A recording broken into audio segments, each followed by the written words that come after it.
Y continuamos con Desafinados, martes de 10 a 12 de la noche. Y vamos a ir a un diálogo telefónico con Darío Pignotti. Muy buenas noches, Darío, ¿estás escuchando bien? Perfectamente, buenas noches, Carloncho. Muy buenas noches, Darío. Mira, vos sos corresponsal nuestro de Página 12, estás viviendo en Brasilia, el tema Lula es el que más nos está absorbiendo, y hace una hora aproximadamente hablé con Adolfo Pérez Esquivel, quien lanzó una campaña para apoyar la candidatura de Lula al premio Nobel. La lanzó ayer. Hoy, ahora, hay más de 190.000 firmas. Quienes quieran de los oyentes, reitero, sumarse, la página ponen Lula al Nobel en internet y ahí les surge y suman su nombre. El lunes próximo nos comentaba Esquivel un dato que vos pusiste hoy en Página 12, que es que va a ir a Brasil, y él nos agregó que posiblemente pueda entrevistarse con Lula. Lo cierto es que escribimos esto en forma de una especulación. La información concreta que vos estás dando al aire ahora, o que parece que te dio hace una hora, y eso ciertamente contribuiría a, por lo menos, intentar fisurar el bloqueo ya no solo de la libertad de Lula, determinada por el juez Sergio Moro, sino la imposibilidad de citarlo. También nosotros habíamos transcrito palabras de la presidenta del PT, donde dice que Lula está siendo sometido a un régimen de reclusión que no se ajusta con lo que permite la ley, mucho menos para alguien de 72 años que ha tenido cáncer y que por lo demás ha quedado viudo el año pasado. Es decir, una suma de circunstancias. Ahí se entrecortó. Sí, eso significa una tortura psicológica. Sí, se te escucha ahí. Es una tortura psicológica eso. Por cierto, digamos, porque esto de darle el margen de duda al juez Moro es como dudar si Videla torturaba o no torturaba, desaparecía o no desaparecía. Es evidente, es incontestable. Inclusive está en sus palabras y están los dichos de una conferencia que dio en la noche de hoy, que Moro es el antagonista político por excelencia de Lula, y que esta fase de esta guerra por exterminar a Lula consiste en enclaustrarlo e impedirle que siga la campaña electoral.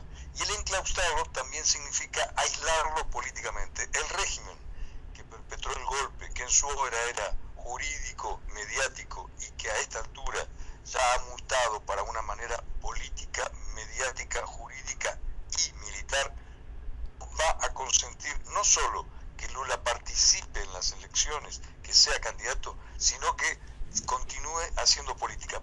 Por tanto, y haciendo la espiral de esta conversación, es decir, volviendo al punto donde iniciamos, la visita de Pérez Esquivel contribuiría a romper el cerco que Moro ha constituido en torno del expresidente, que hoy no pudieron romper 9 gobernadores, Carloncho. Tengamos la dimensión: 9 gobernadores de estados del nordeste brasileño viajaron hacia Curitiba, donde Lula está preso desde el sábado a la noche, y Moro no les permitió ver a Lula. Es decir, hay una confrontación ya sin taparrabos entre el golpe jurídico y lo que resta de democracia. Decime, en esta semana pasada, el Tribunal Superior, que se dudaba cómo iba a votar, que terminó 6-5, no haciendo lugar al habeas corpus en favor de Lula para no ir detenido, el voto de la jueza que terminó desempatando, si bien rechazó el habeas corpus, fue muy clara al dejar, más que dejar la puerta abierta, al decir: métanse por esta puerta y cuestionen la constitucionalidad de este encierro, porque la Constitución dice claramente que se necesita una sentencia firme para ser detenido. El miércoles posiblemente haya una respuesta. ¿Cómo lo están viendo allá? Desde la semana pasada a este martes, la última vez que hablamos este martes, aquella posibilidad era cierta y comienza a diluirse, porque la misma presión mediático-militar que hicieron sobre esa jueza llamada Rosa Weber para que en aquella circunstancia concediera el habeas corpus, en este momento está destinada a que esa misma jueza vuelva a negar sus convicciones y en este caso ni siquiera reconozca la inconstitucionalidad de mantener preso a un condenado en segunda instancia. A esta hora, y Brasilia es un hervidero de rumores y de contradicciones, e inclusive de una guerra a cielo abierto de las facciones que se reparten en el Supremo Tribunal Federal, la última de las versiones es que ya no es seguro que mañana ni siquiera se debata el tema. Es decir, si de ser así, de confirmarse esta que es la última de las especulaciones, no es una noticia, a Lula lo condenarían por lo menos a 5 días más de prisión, porque de no tratarse el tema mañana, esto pasaría la semana siguiente. Ahora, es una suerte de prevaricato, o sea, si la jueza, que en el último fallo dijo, no, miren, intenten por este otro lado, y ahora, conforme con lo que ella había votado antes, ¿no? En otras causas. Definitivamente, digamos, fuera de Brasil, los países que continúan por lo menos administrados bajo regímenes formalmente democráticos, demoran o no conciben no es tan sencillo comprender la dinámica del poder aquí, que ya no es la que se rige, la que vigora, la que administra el poder democrático en la región. En Brasil no hay más democracia. Bueno, digamos, es apenas... Hasta tal punto es cierto eso, Darío, que acá es muy común escuchar en los medios lo siguiente: si hay un juez y una cámara que incluso la Cámara amplió la condena, no hay dudas de que hay un acto de corrupción al menos mínimamente probado. Es muy difícil concebir que Moro y la Cámara tomaron como válidos el hecho de encontrar una camiseta del equipo de fútbol al cual pertenece Lula como indicio en su contra, el hecho de que los vecinos comentaran que el departamento pertenecía a Lula como otro indicio en su contra, el hecho que en la indagatoria Moro se haya comportado como en el medioevo, tratando de sacar de mentira a verdad o de tomarlo desprevenido a Lula, diciéndole cuándo compró el departamento no es mío y hace cuánto que no va, nunca estuve. Y recuerda, o sea, todo eso es muy difícil de comprender aún en la Argentina, donde te puedo asegurar que el Poder Judicial se ha venido abajo estrepitosamente. Por cierto, de ahí nuestra insistencia en tratar de que el registro, la comprensión de lo que sucede en Brasil empiece por otro piso. Es un sistema postdemocrático donde los rituales jurídicos no son más que eso, rituales a cargo de actores deliberadamente enemigos de Lula y que no tienen empacho en decir que no admitirán ninguna prueba a favor, así sea la más contundente, y van a tomar en su contra inclusive convicciones, que esto fue lo que hizo Moro. Ya lo hemos dicho hasta creo que más de una vez en tu programa, en la sentencia condenatoria de Moro, quien la lea, después de, por supuesto, pasar por la selva de expresiones técnico-jurídicas, comprenderá que el propio Moro dice: Lula nunca pasó una noche en ese apartamento, no hay forma de demostrar que sea suyo, porque en los asientos catastrales figura como propiedad de una empresa que en otra causa se lo embargaron. Por cierto, que inclusive es una causa generada 7-8 meses después que el fallo de Moro, es decir, que no fue de Lula ese departamento y que seguía sin serlo 7 meses más tarde. En suma, para no empantanarnos en tecnicismos jurídicos, a Moro le importa nada las evidencias de un lado u otro. Y para ponerlo en otra forma, Moro tenía el fallo y le faltaba pretexto para llenar el argumento, condenar a Lula. Por otra parte, en un ritmo jurídico ajeno al que él aplicó con otros procesados, es decir, los tiempos de Moro para procesar y condenar a Lula, e igualmente de sus socios de la Cámara de Apelaciones, las dos del sur, una en Curitiba y otro en Porto Alegre, son resultado de un complot político. No hay que insistir en el virginal intento de creer que aquí hay algún arresto de justicia. Ahora, dos cositas finales, porque sé que estás muy ocupado. Una, el partido insiste, afortunadamente, en que el candidato va a ser Lula, lo cual podría llevar a que las próximas elecciones, de no ser así, no carezcan de legitimidad. Y la otra, el poder militar ha avanzado sobre la democracia brasilera a pasos que asustan y mucho. ¿Cómo está la situación? Sobre lo primero, el partido anoche, hoy es martes, en la noche del lunes, confirmó que su candidato es Lula.